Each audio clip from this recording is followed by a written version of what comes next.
Año 2025. Buscando el reino de Dios y su justicia.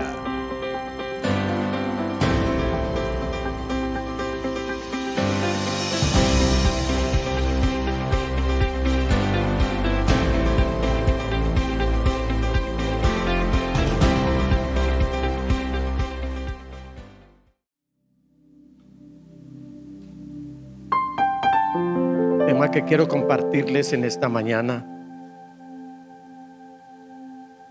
aunque parezca un poco fuerte, y he rogado al Altísimo que me ayude una vez más. Es un tema que levanta una que otra quemadura, o no sé, algún dolor.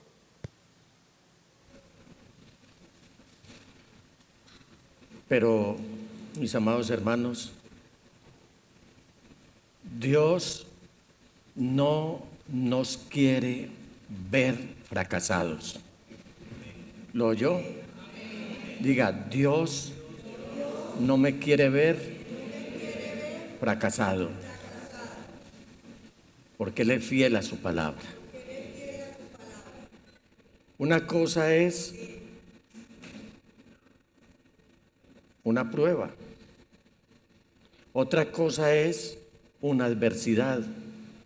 De esas quedan lecciones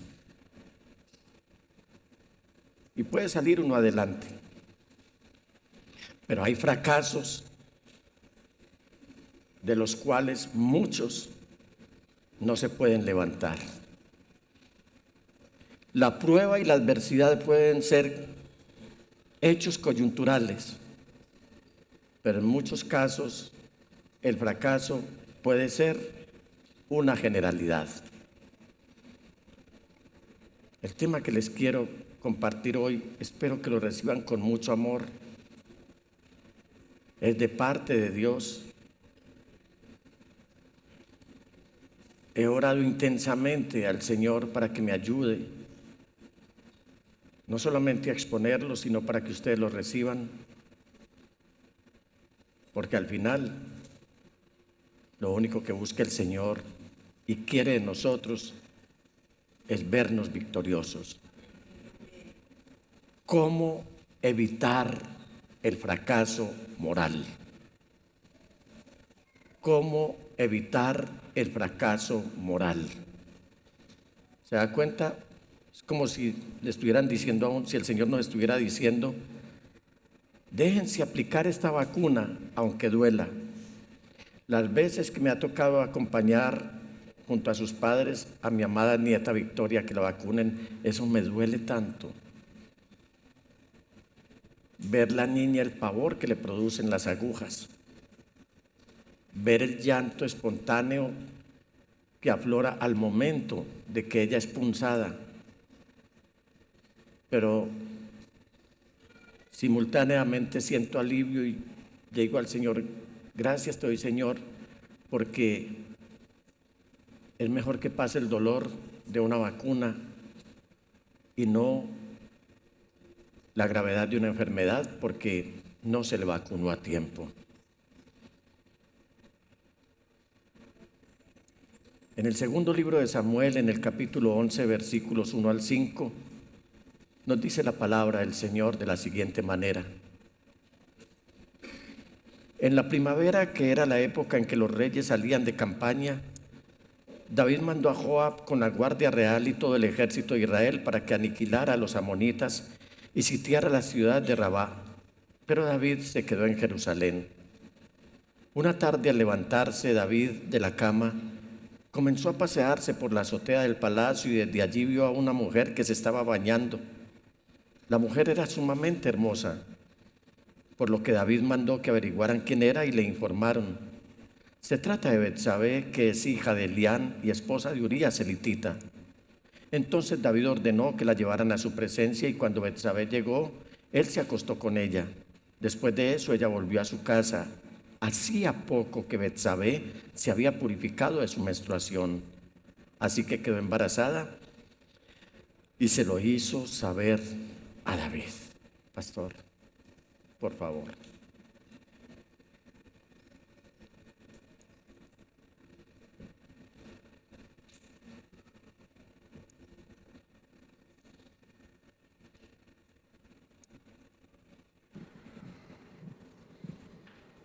Padre bueno, esta mañana tú nos has acercado una vez más a tu palabra. Has recibido con agrado la exaltación que te hemos dado por medio de la alabanza y la adoración que a ti te pertenece. Hiciste que tu espíritu se impusiera sobre los deseos de nuestra debilidad y que hoy pudiéramos levantarnos para venir a adorarte.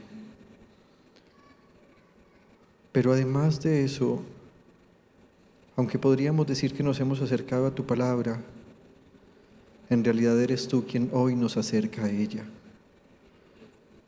Gracias por esta palabra que hoy será predicada. Te pedimos que sea una alerta temprana para todos nosotros, porque algunas veces, creyendo estar muy firmes, no nos damos cuenta que podríamos resbalar, caer y lanzarnos al mal. También te pido para aquellos que de alguna u otra manera se han tirado, se han lanzado hacia el pecado, que esta palabra se convierta hoy en una oportunidad de retorno a tu casa, para que juntos podamos vivir la santidad que tú has preparado para nosotros. Gracias por nuestro pastor que se ha dispuesto para escuchar tu voz, para saber elegir qué tema era el correcto esta mañana, por haberse dejado guiar para escoger los textos con los que ilustraría el sermón, pero sobre todo, Señor, por haberse mantenido santo para que esta palabra sea transparente. Doy gracias por tu vida en nosotros. A ti, Dios y Padre nuestro, en el nombre del Señor Jesús y en el poder de tu Espíritu Santo. Amén y amén.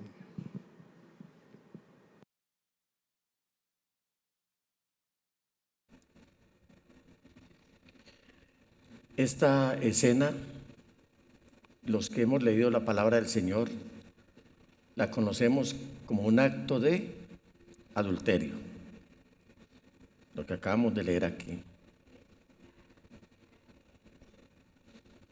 Ese tema que salpica a más de uno, a hombres y a mujeres también.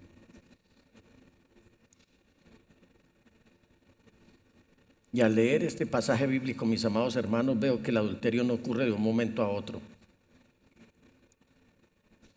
¿Sabe dónde nace el adulterio? El adulterio nace de una mente lujuriosa que no fue controlada por buen tiempo, con oración, con no dejarse dominar de la carne. Ayer precisamente, mientras estaba con mi esposa ya en la tarde, después de haber atendido unos asuntos aquí en el templo, vi algo de televisión y me pareció tan lastimoso el caso de una persona que se hizo una serie de intervenciones quirúrgicas para cambiar de sexo. Se gastó una millonada impresionante y al final el resultado posterior fue más nocivo y destructivo que como Dios le había creado a esa persona originalmente. Los comentaristas, los presentadores de ese programa quedaron horrorizados y dijeron: ¿y quién podrá controlar la mente humana?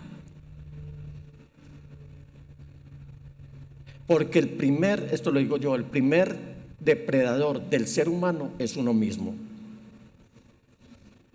El primero que se hace daño es uno mismo.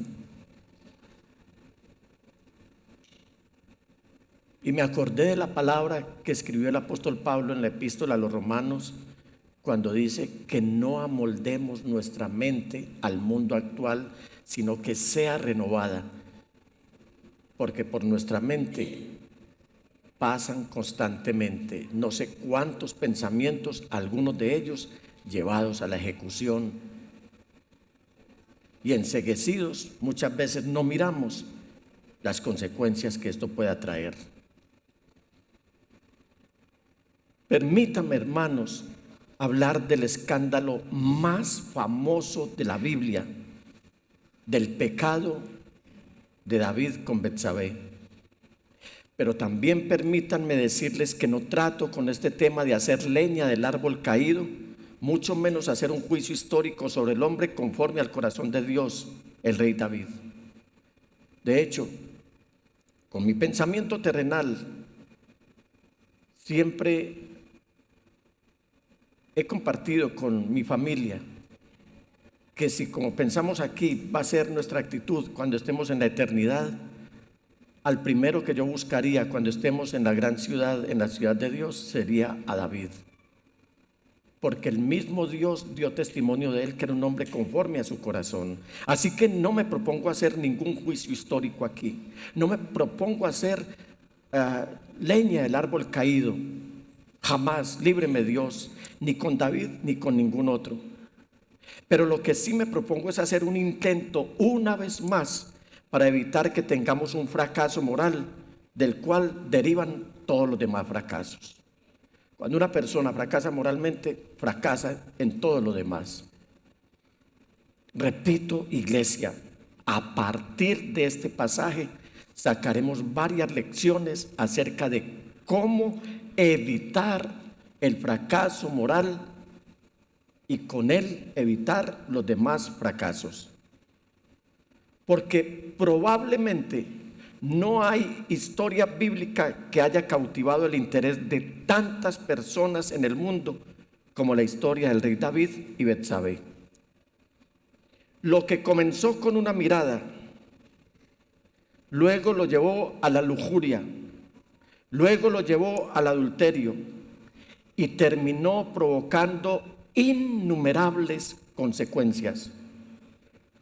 Si yo pudiera escribir un título que describiera el próximo capítulo de la vida del rey David, sería este: David, hombre capaz de conquistar el mundo, pero incapaz de resistir la tentación.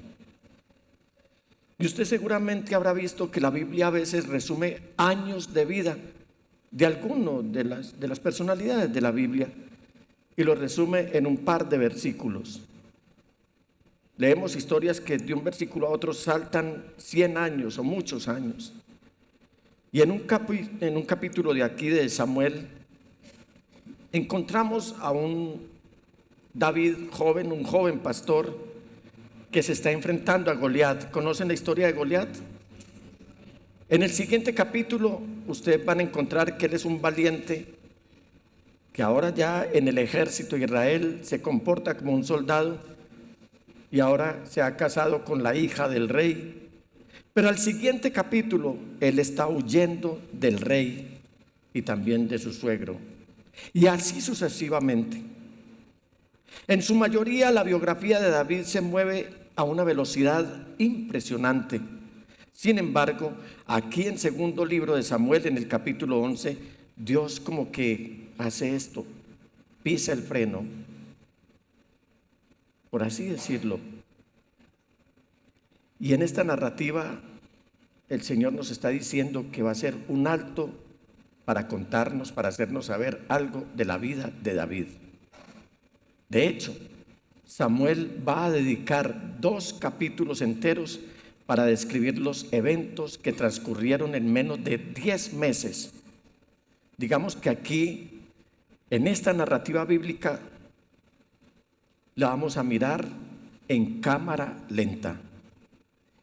A propósito, echando mano de ese mecanismo y de esa frase cámara lenta, y reitero, sin proponerme hacer un juicio histórico sobre el rey David, Dios me libre de hacer tal cosa con David o con algún otro, permítanme, hermanos, eso sí, sacar algunas lecciones acerca del pecado de David que nos servirán para evitar que muchos caigamos en tan dolorosa situación. Dios obviamente sí quiere que aprendamos algunas lecciones a partir de los errores y de los pecados de otros hombres en la Biblia, y en este caso en la vida del rey David. En una de las epístolas a los Corintios, el apóstol Pablo está escribiendo eso precisamente, que esto que les pasó a ellos nos debe servir de ejemplo a nosotros para que nosotros no vamos a hacer lo mismo que ellos hicieron. Dios quiere que aprendamos estas lecciones y que las aprendamos bien. Y si pudiera ofrecer una lección antes de adentrarnos en este conocido pasaje de la Escritura, sería esta. El rey cayó. Y si el rey David pudo caer, tengamos cuidado porque nosotros también podemos caer. Mire quién era David. David era un valiente asesino de gigantes. David era un soldado que era admirado por su fe. David era un ciudadano fiel incluso hacia su rey infiel como lo fue Saúl. David fue el hombre que esperó por años escondiéndose y huyendo para no adelantarse a los planes de Dios. David fue el hombre que se deleitaba en las promesas de Dios. Este cantautor que amaba cantar de la grandeza y la gloria de Dios, ese era David.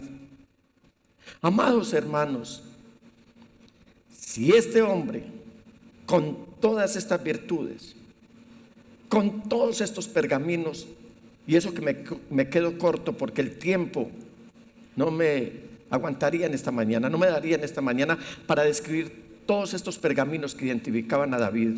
Si David pudo cometer estos escandalosos pecados, ¿qué nos puede hacer pensar a nosotros que algo así nunca nos podría ocurrir? No podemos confiarnos. Este siguiente punto es muy importante porque nos debe quedar claro que nadie cae repentinamente en pecado. Esto no es que, caí en pecado y ya. Esto no es que nunca vi venir el pecado. En el caso de David, uno no puede entender 2 de Samuel capítulo 11 a menos que entienda lo que ha estado pasando ya durante algún tiempo con el rey. Veo que algunos hermanos están tomando nota, se los agradezco. Quedaron cortos en las características de David. ¿Las volvemos a poner? Por favor.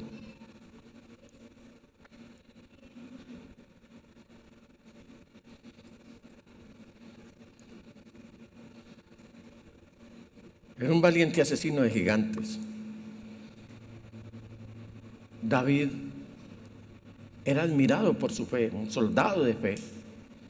Nunca reculó ante cualquier reto que le tocara enfrentar. David, un ciudadano, pero era un ciudadano fiel, incluso ante un rey infiel como lo fue Saúl. Fue un hombre que esperó por años escondiéndose y huyendo, pero para no adelantarse a los planes de Dios. Fue un hombre que se deleitaba en las promesas de Dios. Este magistral cantautor amaba cantar de la grandeza y de la gloria de Dios.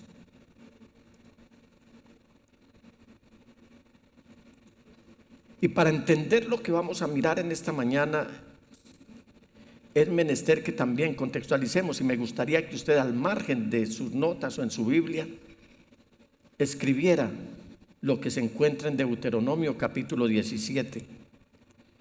Porque Dios, cuando había teocracia en Israel, no había monarquía, sino teocracia. Teocracia es Dios gobernando sobre su pueblo. Ya había advertido en su anticipado conocimiento que el pueblo iba algún día a pedir rey. Y en el versículo 14 de este capítulo 17 dice: cuando tomes posesión de la tierra que te da el Señor tu Dios y te establezcas, si alguna vez dices, quiero tener sobre mí un rey que me gobierne, así como lo tienen todas las naciones que me rodean, asegúrate de nombrar como rey a uno de tu mismo pueblo, uno que el Señor tu Dios elija. No aceptes como rey a ningún forastero ni extranjero. Y mire las condiciones de un rey. El rey no deberá adquirir gran cantidad de caballos, ni hacer que el pueblo vuelva a Egipto con el pretexto de aumentar su caballería, pues el Señor te ha dicho, no vuelvas más por ese camino. El rey, segunda condición que Dios estaba poniendo para el rey no tomará para sí muchas mujeres, no sea que se extravíe su corazón, ni tampoco, otro requisito, acumulará enormes cantidades de oro y plata. O sea, el rey no debía acumular caballos, el rey no debía acumular riquezas y el rey no podía acumular mujeres. En otras palabras, los reyes tenían que ser un ejemplo de humildad, sencillez y fidelidad a una sola esposa, no como enseñan algunos dentro del ámbito cristiano, que los reyes podían tener muchas esposas. El Señor ya lo había advertido en Deuteronomio 17 que no podía ser así. Si el rey no obedecía, estaba desafiando el orden creado por Dios y también desconfiando de la provisión y de la protección de Dios. Porque aquí hay un trasfondo en lo que Dios está diciendo. Dios siempre tiene la razón en todo lo que está hablando. ¿Ustedes lo creen así? Yo lo creo. Porque el multiplicar caballos se relacionaba con el poder militar. Era confiar más en los caballos. Luego él escribe más adelante que no se confía en carros ni en corceles, sino que echemos mano del nombre del Señor. Esas lecciones las aprendía él. El rey tampoco podría incrementar sus riquezas, porque eso hacía que su corazón se fuera a poner materialista. El rey no podía tener muchas mujeres porque eso se relacionaba con la pureza moral. Iba a ser impuro moralmente. Amada iglesia, íntima devoción y donde quiera nos estén escuchando, en un mundo violento como en el que estamos, en un mundo materialista como en el que estamos, en un mundo polígamo como en el que estamos, el rey a cargo del pueblo de Dios debía ser ejemplo de santidad. Y nosotros como hijos de Dios, hijos del rey, deberíamos hacer lo mismo. Por eso estamos buscando el reino de Dios y su justicia. ¿Cuánto diéramos que en Colombia los gobernantes tuvieran el más mínimo de moral? Y así no estaríamos viviendo tantos fracasos como los que estamos viviendo. ¿Sabe por qué hay fracasos en Colombia? Porque todo empezó con que la gente se hundió en el fracaso moral y no se dieron cuenta.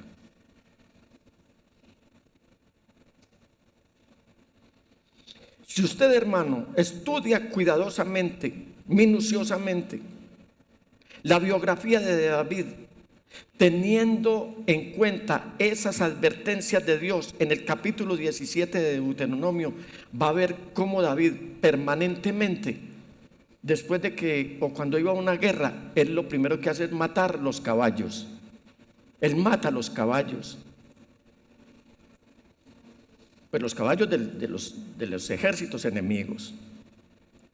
Cada vez que él ganaba una batalla, mataba a los caballos. Pero usted también va a ver cómo él constantemente trae el oro y la plata al templo. Pero cuando llegamos al tema de la pureza, él repetidamente va a tomar malas decisiones. Antes de continuar, permítanme, hermanos, dejar claro que lo que la Biblia registra no necesariamente es lo que la Biblia aprueba. Tenga eso presente, porque hay gente que dice, no, es que eso está en la Biblia. No es que la Biblia lo esté aprobando porque lo tiene registrado allí. Lo que la Biblia registra no necesariamente es lo que la Biblia aprueba. Quizás, hermanos, ustedes han leído con un poco de confusión, sin saber muy bien qué pensar. Cómo David se fue con Mical y luego se casa con Abigail. Les invito a que lean todas estas historias. Y yo me alegro con que David se haya casado con Abigail, la viuda del necio Nabal. Pero no entendemos por qué Dios permanece en silencio mientras David simplemente está adquiriendo una segunda esposa. Pero luego David se casa con Ahinoam, y luego cuando se muda a Hebrón, dice la Biblia que él se casa con 4 mujeres más y luego agrega otras concubinas al grupo. Y hasta ahí parece que todo ha terminado, pero no ha terminado.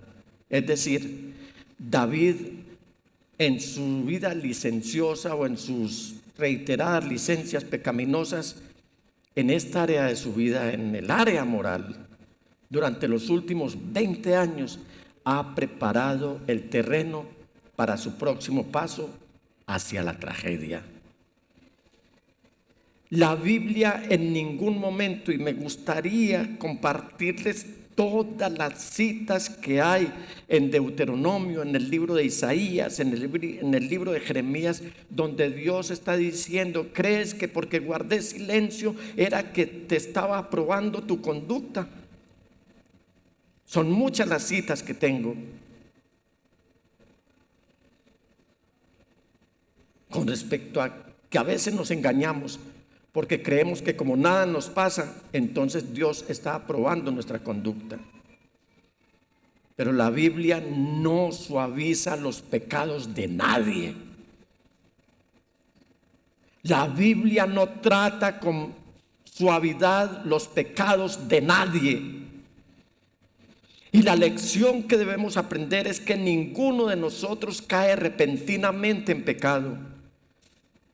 Siempre son una serie de decisiones hechas a través de un periodo de tiempo. Decisiones racionalizadas, decisiones a veces que las justificamos para poderlas tomar. El pecado solo es el próximo paso en una dirección que ya hemos estado caminando por meses o incluso años. Hermanos amados, uno no cae en pecado, uno llega caminando. Como si fuera poco, encontramos otra lección aquí. David está a punto de codiciar a una mujer más, cuando él ya tiene todo un harén y muchas mujeres.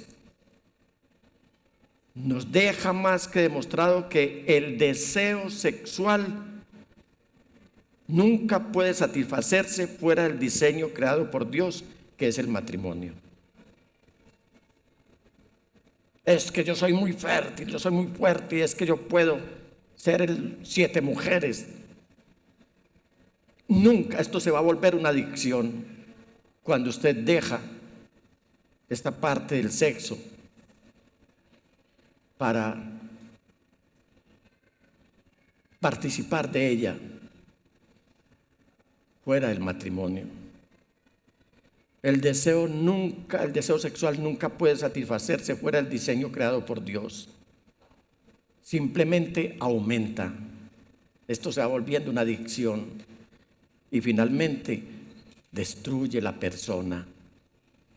La lujuria es como alguien que mientras está muriendo de sed pide que le den agua de mar. Yo he aprendido muchas lecciones con mi nieta Victoria.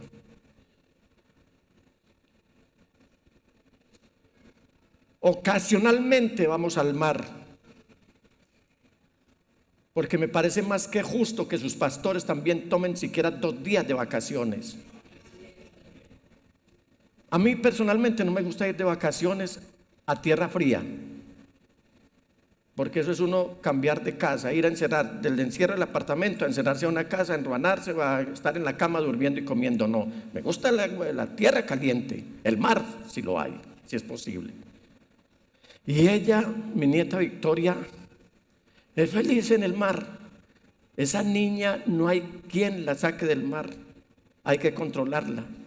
Pero mientras está en el mar, ella está pidiendo agua de la otra. Ella no sacia su sed con agua del mar. Si usted mira una botellita de agua comparada con la inmensidad del mar, eso es nada. pero es más valioso tomar agua de esta para la sed y no ir a calmar la sed al mar. La lujuria es eso. Es como alguien que mientras está muriendo de sed pide que le den agua de mar. La lujuria de David, su poligamia, sus licencias morales han deteriorado su integridad. Él está a punto de dar un paso que seguramente nunca pensó que sería capaz de tomar.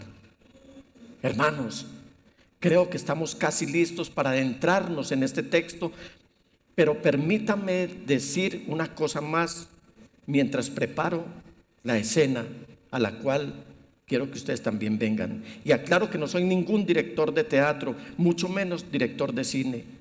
Pero cuando llegamos al segundo libro de Samuel, en el capítulo 11, hemos llegado al punto medio en la vida de David. Uno podría titular la primera mitad de la vida de David algo así como los triunfos de David. Desde este momento en adelante, de la mitad del libro hacia acá, podríamos titularlo las tragedias de David. Las consecuencias de su pecado no cayeron durante su luna de miel número 3. Él no tuvo consecuencias ahí de su pecado. Él no tuvo consecuencias, no las sufrió con su concubina número 7. Pero están empezando a caer, y cuando lo hagan, David y el reino de Israel nunca van a volver a ser los mismos. Mis amados hermanos, es posible que su matrimonio, su hogar, su vida y todo lo demás no vuelvan a ser los mismos si usted ha caído en el fracaso moral. Y es importante que entendamos que lo que pasa aquí en el capítulo 11 marca como la cúspide, el clímax en la vida de David, a partir del cual las consecuencias por sus pecados van a llegar una tras otra. Y este pecado con Betsabé desencadena la desintegración familiar de David, desencadena el caos político en el reino de Israel, desencadena los crímenes dentro de su misma familia, que incluyen asesinato, violación, abandono, traición y matanzas. Es trágica la vida de David. Céntrense en la vida de David y verán que se van a encontrar que después del fracaso moral, él no pudo evitar la desintegración familiar, el caos político. Hubo asesinatos, hubo violaciones. Un hermano, un hijo de David violó a su propia hermana. Luego Absalón mata a Amnón. Y bueno, no les voy a contar toda la historia, léanla por favor.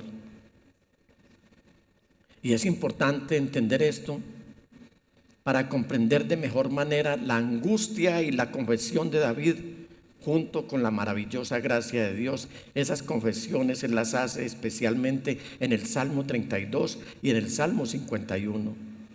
Ahora, hermanos, Biblia en mano, les invito para que veamos el pecado y sus consecuencias. Primero, el ocio.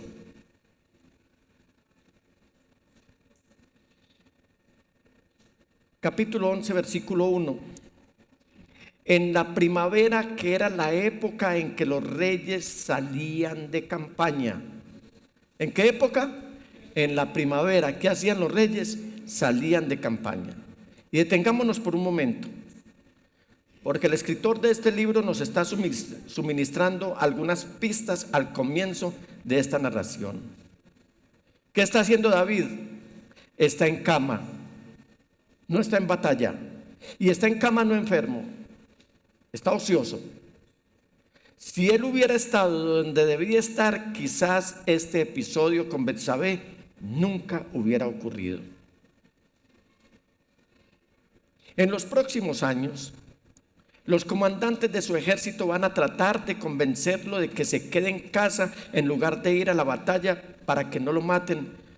Pero ese no es el caso de esta situación. Usted lee en la Biblia que hubo un momento en el que David ya no pudo más, no tuvo fuerzas para continuar en una batalla y estuvo a punto de morir. Entonces sus generales le dicen: váyase a la casa, que el rey no vuelva a salir a la batalla,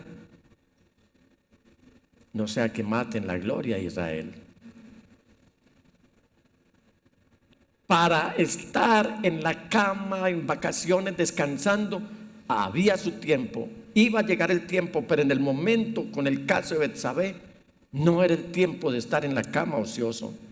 Y en este momento David está más vulnerable a la carnada de Satanás.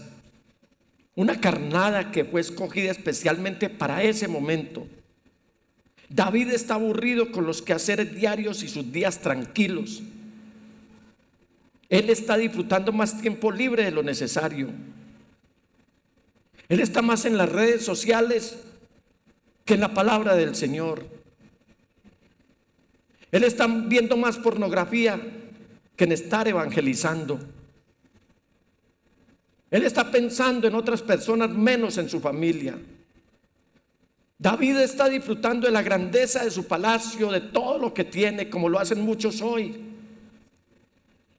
mientras su ejército está trayendo una victoria más.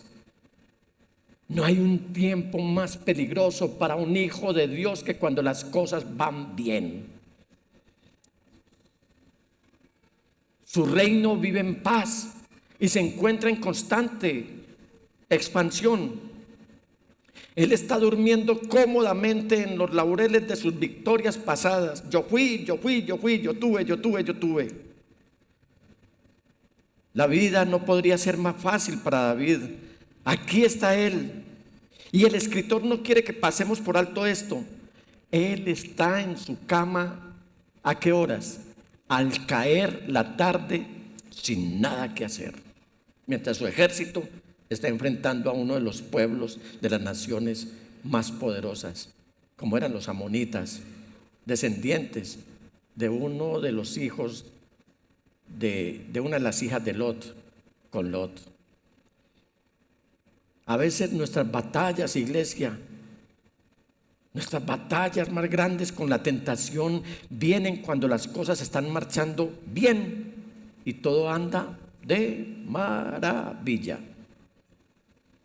No pasemos por alto que en aquellos tiempos los reyes orientales construían jardines en el terrado del palacio. Ahí instalaban comedores e incluso dormitorios al aire libre donde podían disfrutar de la brisa del verano. En la tarde, un rey podía salir a caminar alrededor de sus jardines en el terrado del palacio y disfrutar algo de privacidad mientras observaba el reino a su alrededor. Hablo especialmente a los jóvenes.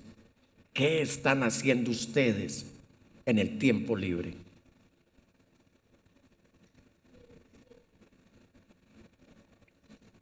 Tengan mucho cuidado con la autocomplacencia sexual, con la falolatría y con todo lo que esto conlleva. Si en un momento es vulnerable el ser humano para pecar, es cuando no está usando bien el tiempo. Allí es exactamente donde David se encuentra en este momento. ¿Cómo se encuentra? Ocioso. ¿Cómo se encuentra David? Ocioso. Ocioso y cuando todo marcha, de maravilla. 2. La lujuria. Dice el versículo 2. Desde allí vio. Diga, desde allí vio. ¿Desde dónde? Desde la terraza de su palacio. Y la Biblia aquí no exagera. ¿Qué fue lo que vio David? A una mujer que se estaba bañando. Y la mujer era sumamente hermosa. Y cuando la Biblia dice que ella era hermosa, lo dice en serio. Físicamente, Betsabé era impresionantemente hermosa, llamativa. No estamos seguros si ella tuvo responsabilidad en este asunto también, porque resulta que en esos tiempos no existían duchas dentro de la casa como las tenemos hoy. Uno generalmente se iba a bañar afuera, pero existe la posibilidad que ella fue descuidada también. Obviamente podía ver el palacio desde su casa y era posible que la podían ver desde allí también. Sea que lo supiera, sea que no lo supiera, nunca lo sabremos y probablemente no importa en este momento si lo sabía o no lo sabía. Lo que la Biblia destaca es que David la vio y cuando él debió haberse girado. Ustedes han visto estas escenas de pronto en películas. Uno va aquí, mira aquí, y de pronto. ¿La han visto? Aquí. Eso le pasó a David.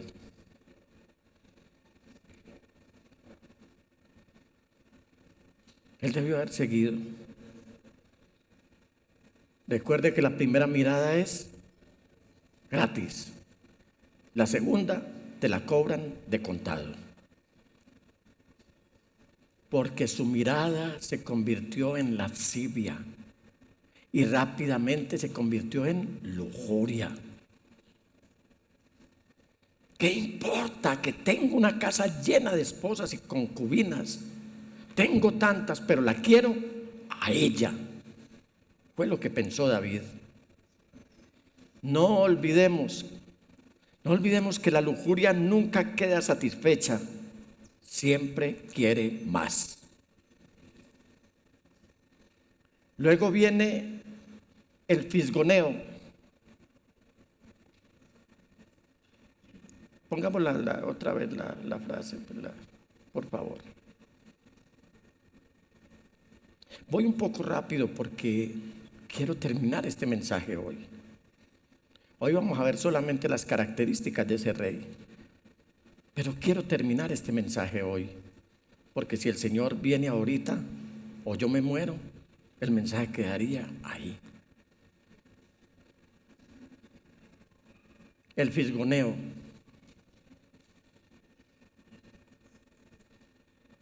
Y mientras estuve consultando cómo más llamo a este punto, llamé a mi hija Claudia y le dije, ¿qué tal te parece esta palabra para este versículo? Y ella me dijo, papá, también lo podés llamar estalqueo. Estalqueo. Esa fue la palabra que ella me dijo, pero me explicó que es la gente que se va a las redes a escarbar y a escarbar y a escarbar la vida de la gente para ver qué sacan de ahí. Yo lo puse el fisgoneo. No sé ustedes, es eso, estalqueo, y así se pronuncia. Yo soy muy bueno para pronunciar el inglés en español. Yo no digo crepes and waffles, yo digo crepes. Vamos para crepes. Yo no digo Hollywood, yo digo Hollywood.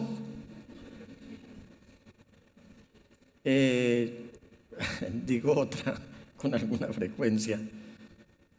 En fin, el fisgoneo o estalqueo.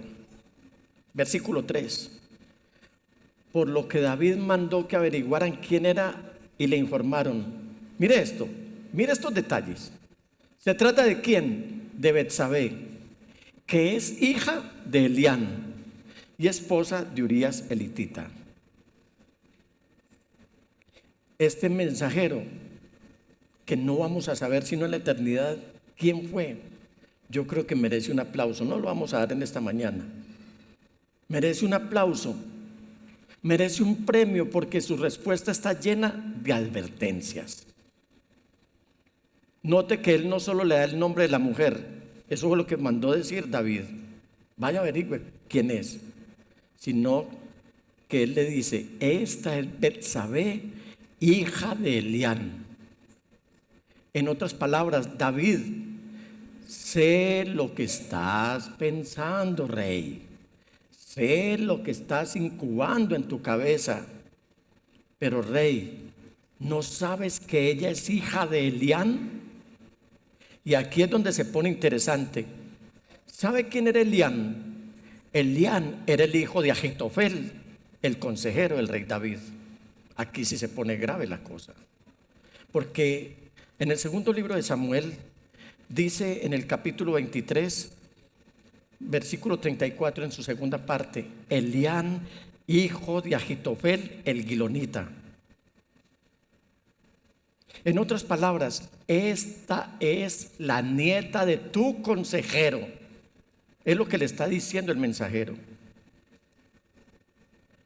De tu consejero, de tu asesor principal, de tu consejero en jefe. Lo que vamos a entender en la lectura de la palabra, por qué Ahitofel más adelante va a abandonar a David y va a apoyar a Absalón en su intento de destronar a su padre. Dice el versículo 15, el capítulo 15, versículo 12 de segundo de Samuel. Luego, mientras celebraban los sacrificios, Absalón mandó llamar a un consejero de su padre David, el cual se llamaba Ahitofel y era del pueblo de Giló. O sea, lo identifican porque pudo haber habido otro Ahitofel, pero aquí está diciendo su gentilicio, ¿de dónde era? Así la conspiración fue tomando fuerza y el número de los que seguían a Absalón crecía más y más. Francamente, yo nunca había entendido por qué Ahitofel había decidido repentinamente abandonar a David después de toda una vida de lealtad, y ahora va a pasar a aconsejarle a Absalón, su hijo, cómo es que podía matar a su padre. Eso lo estaba guardando el abuelo de Betsabé. Y finalmente cobró sentido cuando encontré esta conexión. Ahitofel había guardado resentimiento por años porque David había destruido su familia. Recordé lo que más tarde escribió el hijo del rey David en Proverbios 6, 28 y 29, o sea, Salomón. ¿Puede alguien caminar sobre las brasas sin quemarse los pies? Pues tampoco quien se acuesta con la mujer ajena puede tocarla y quedar impune. Pero el mensajero no ha terminado aquí de dar su informe, porque se acostumbraba que para presentar a una persona uno solo decía su nombre y el nombre de su padre o de su abuelo, pero casi nunca se decía el nombre de su cónyuge. Y el mensajero va a decir, hija de tal, nieta, que terminó siendo nieta de Ahitofel, pero es esposa, es la esposa de Urías. Y me llama más la atención todavía por qué ese detalle lo deja el mensajero para lo último. Porque el versículo 3 dice, por lo que David mandó que averiguaran quién era y le informaron, se trata de Betsabé, que es hija de Elián y esposa de Urías elitita.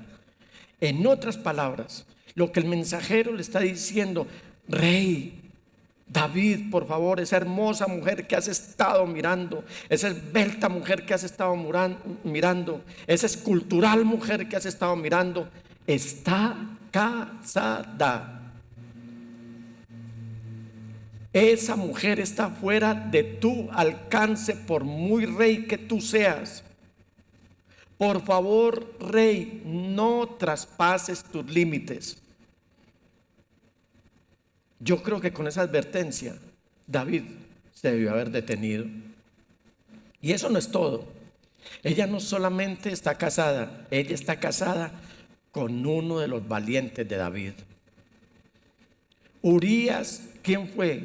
Fue uno de los primeros hombres en unirse a David cuando él era un fugitivo, no por cuando era rey, sino cuando él era un fugitivo. Como dice la canción, que uno conoce los amigos es en los momentos de la adversidad. ¿Saben qué momento Urías se unió a David? No cuando David estaba en el esplendor de su reino, sino cuando era un fugitivo porque Saúl lo quería matar. Urías había arriesgado su propia vida. Y estoy seguro que si le hubiera tocado ser escudero de David, Urías hubiera preferido morir él y no que mataran a su rey. Él era un eteo que se había convertido al judaísmo. Seguramente él había cambiado su nombre eteo a Urías. ¿Sabe qué quiere decir Urías? El Señor es mi luz.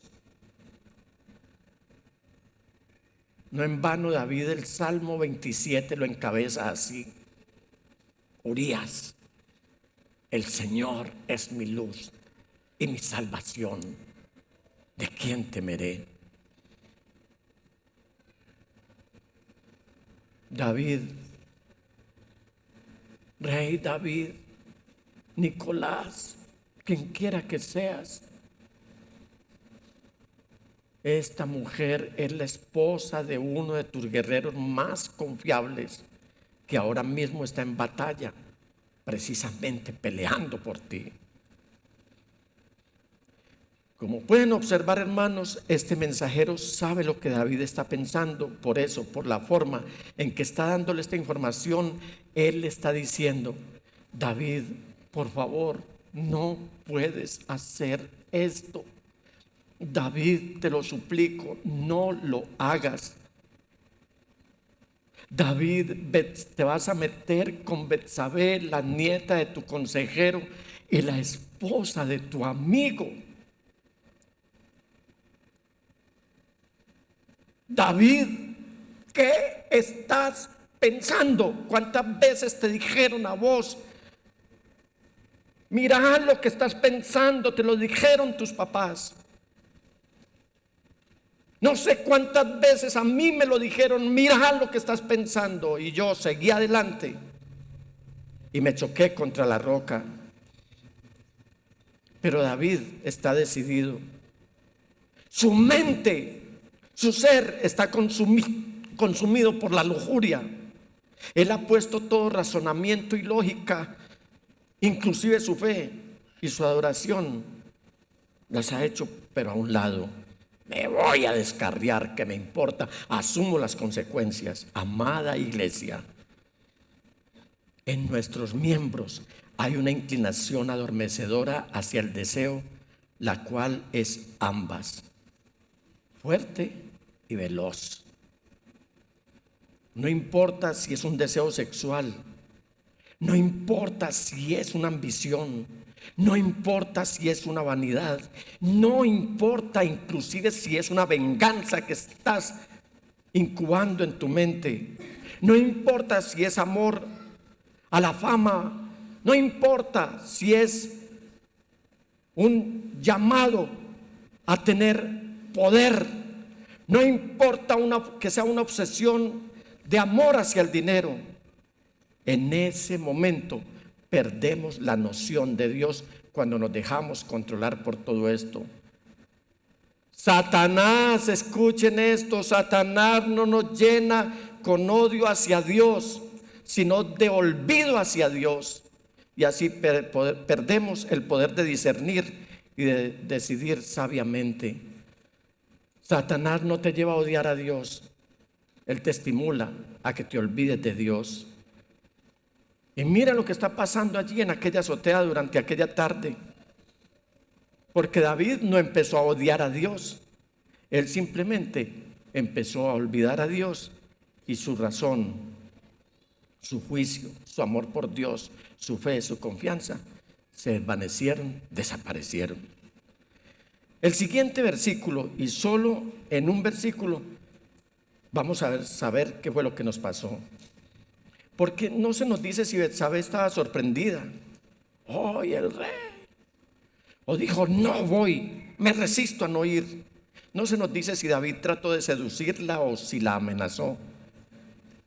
No se dice nada en el siguiente versículo. Pero este punto lo he llamado el abuso.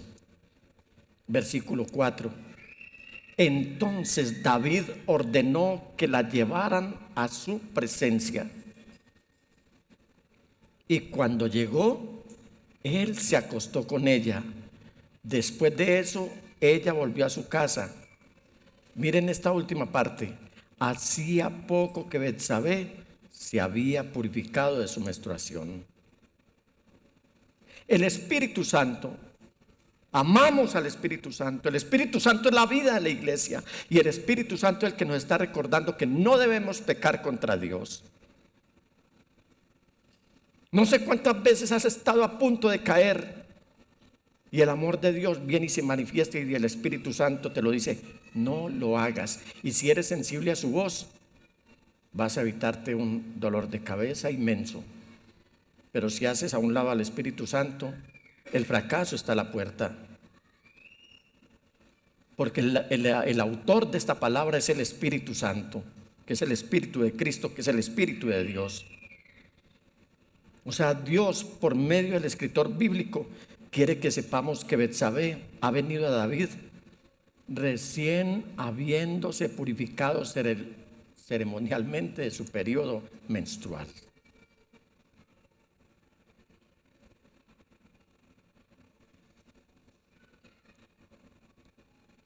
Dios quiere que sepamos que no habría excusas si es que Betsabé quedaba embarazada.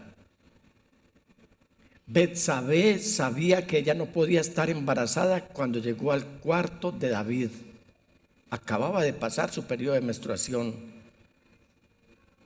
No iba a quedar ninguna duda de que el hijo que ella había concebido no era de su marido.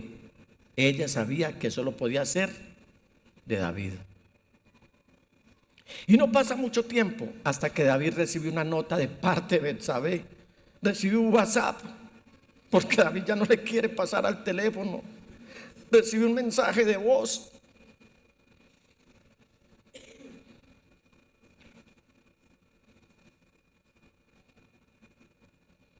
No tiene redes, no tiene Facebook, no tiene Instagram, pero tiene el número del teléfono de él y lo llama y no le contesta. Entonces le manda una nota por WhatsApp. ¿Sabe qué le mandó decir? 2 palabras: estoy embarazada. Diga, ay, ay, ay. ¿Cómo creen ustedes que se puso David? ¿Cómo creen que pensó David? Yo creo que David se puso pálido y pensó, ay Dios, ¿y ahora qué voy a hacer?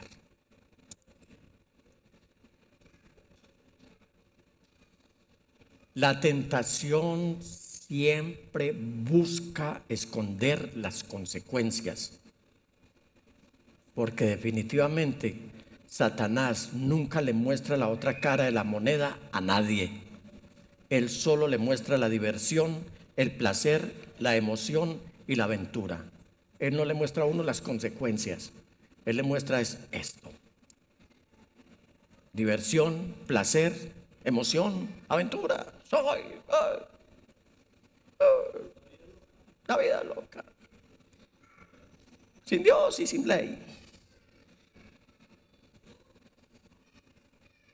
Estas son algunas estadísticas que encontré acerca de la realidad de varios hombres que habían sido infieles a sus esposas y habían terminado abandonándolas. Aquí en Colombia no sé qué está pasando con los centros de estadística y tuve que acudir a otros países. Aquí ni nos dan estadísticas de abortos o nos dan estadísticas de años pasados, de muchos años. Pero estos hombres de los que les voy a hablar fueron monitoreados voluntariamente por 10 años. ¿Cuáles? Los que habían sido infieles y habían abandonado a sus esposas.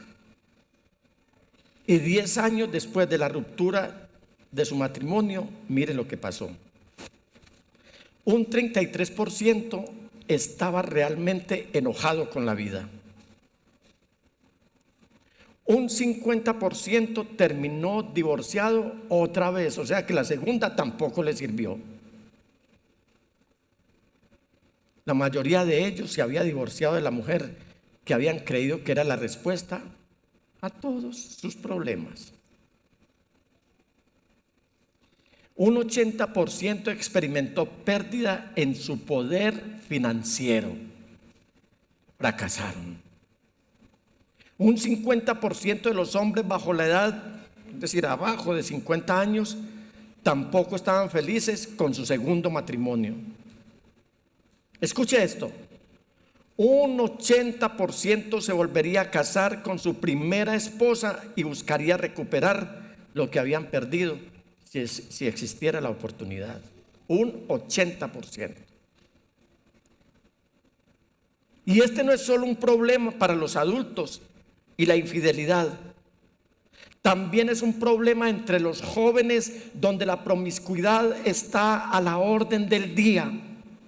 Y nuevamente, el gran destructor y engañador, Satanás, tampoco muestra la otra cara de la moneda. No sé, hermanos, si ustedes han escuchado que cada día 4,000 adolescentes contraen enfermedades venéreas.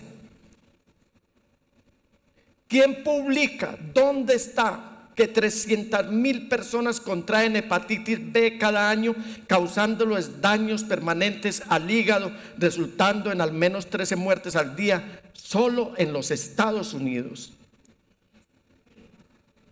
En los boletines de la OMS, que valga la pena decirlo, son de poca divulgación. Busqué por mucho rato. A veces uno se está deleitando, preparando estos mensajes y quiere encontrar los datos rápido.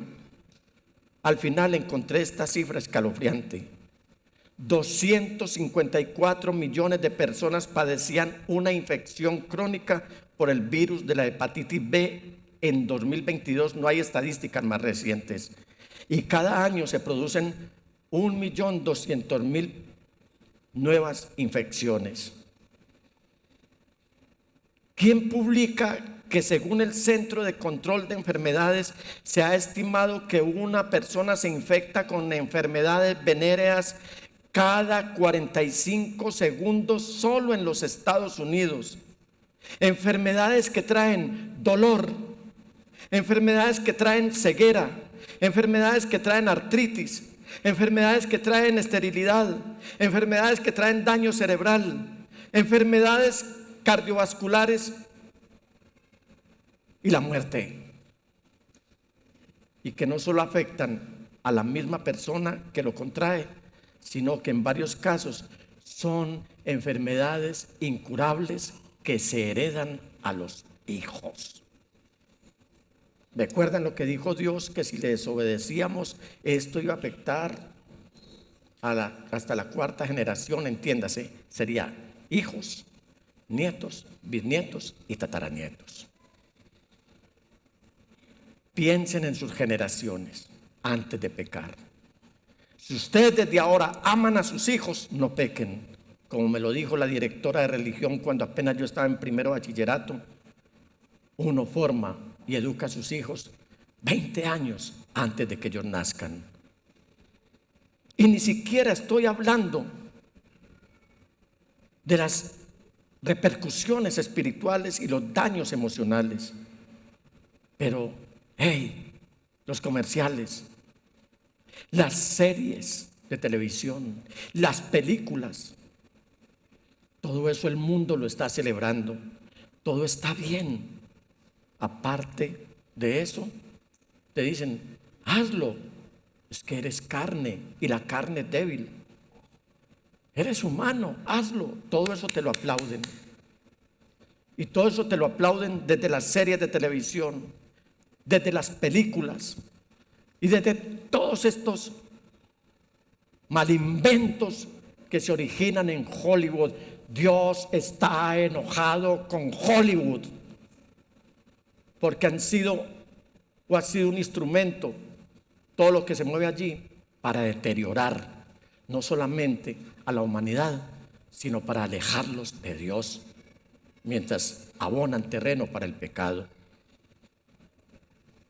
Es que tienes deseos. Hazlo. ¿Acaso no merece satisfacción? Eso es lo que el mundo o Satanás te está diciendo. Amados hermanos, íntima devoción. Les comparto una simple verdad. Una pasión parece irresistible hasta que aparece una pasión más grande. En otras palabras, la única forma de vencer la pasión del pecado, apréndansela, es desarrollando una pasión más grande por hacer lo que es justo delante de Dios. Es de la única manera. Si usted está pasando por un tiempo de pasión, vaya a la presencia del Señor, vaya al gimnasio de Dios. Desarrolle una pasión más grande que esa pasión que lo puede llevar a la tragedia, una tragedia irreversible. Mire a ver, considere delante de Dios lo que es justo delante de Dios. Para ustedes, los creyentes en Cristo Jesús, la tentación del pecado no es nada menos que una tentación a ser gobernado por una pasión. Para ustedes y para mí también. Sin embargo, una pasión más grande es el Señor Jesús, a quien pertenece nuestra mayor adoración. Una pasión más grande es para su palabra. ¿Qué está haciendo usted con la adoración al Señor? ¿Qué está haciendo usted con el estudio de las Sagradas Escrituras diariamente, ordenadamente, fervientemente, alegremente y sediento de la palabra del Señor? Esa palabra que debemos obedecer y debemos atesorar. Una pasión más grande es hacia su iglesia, hacia los redimidos con quienes adoramos y servimos al único Dios verdadero, mañana tras mañana o semana tras semana. En la entrada de la iglesia me paro con los hermanos que haya allí, incluidos los sugieres, y empezamos a adorar a Dios y a decirle: Señor, los que vayan a venir seguramente vienen con el deseo de levantar un altar de adoración para ti. Ayúdanos, Señor. Una pasión más grande es por los perdidos. ¿Qué estás pensando hacia los perdidos? ¿Los estás criticando? ¿Los estás señalando? ¿Estás divulgando que son unos pecadores, unos adúlteros? ¿Les estás gritando desde las esquinas quiénes son? ¿O estás sintiendo una pasión por ellos, aquellos que están muriendo de sed, pero aún así siguen y continúan pidiendo agua de mar? El cristianismo, hermanos, no hace que usted no sienta más estas pasiones pecaminosas. Todos sentimos las pasiones pecaminosas, pero el cristianismo le permite cambiar esas pasiones por pasiones más grandes y mejores. Lo que voy a decir, hermanos, puede que les suene raro, pero necesitamos orar para que Dios nos dé una mayor pasión, para desear las cosas correctas, que Él nos dé mayores deseos, para que podamos desear lo que deberíamos desear: el agua de vida, el pan de vida eterna, que es Jesucristo. Desea Jesucristo, porque Jesús es el único camino por el que vale la pena viajar. Jesús es la única verdad que vale la pena creer, y Jesús es la única vida que vale la pena vivir. Alabado sea el Señor.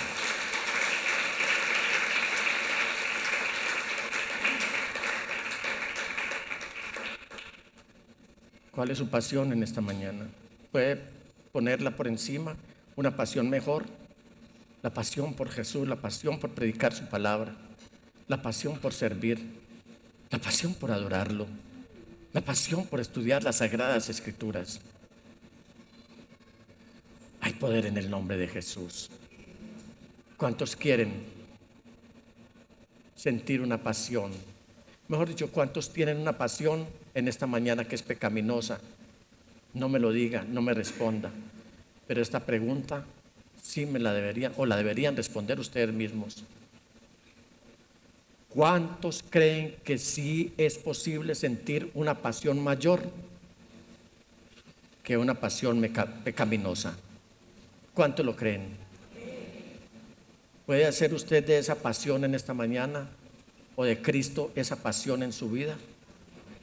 Si usted sigue a Cristo, recuerde, está siguiendo el único camino por el cual va seguro al viajar, porque será llamado este camino, camino de santidad, y no andará el inmundo por él. Y el que ande por este camino, por torpe que sea, no se extraviará. Esa pasión de la iglesia en este siglo XXI, hoy 9 de febrero de 2025, debe ser Jesús, porque Él es la única verdad que vale la pena creer. Y nuestra pasión a esta altura del tiempo debe ser Jesús, porque Él es la única vida que vale la pena vivir.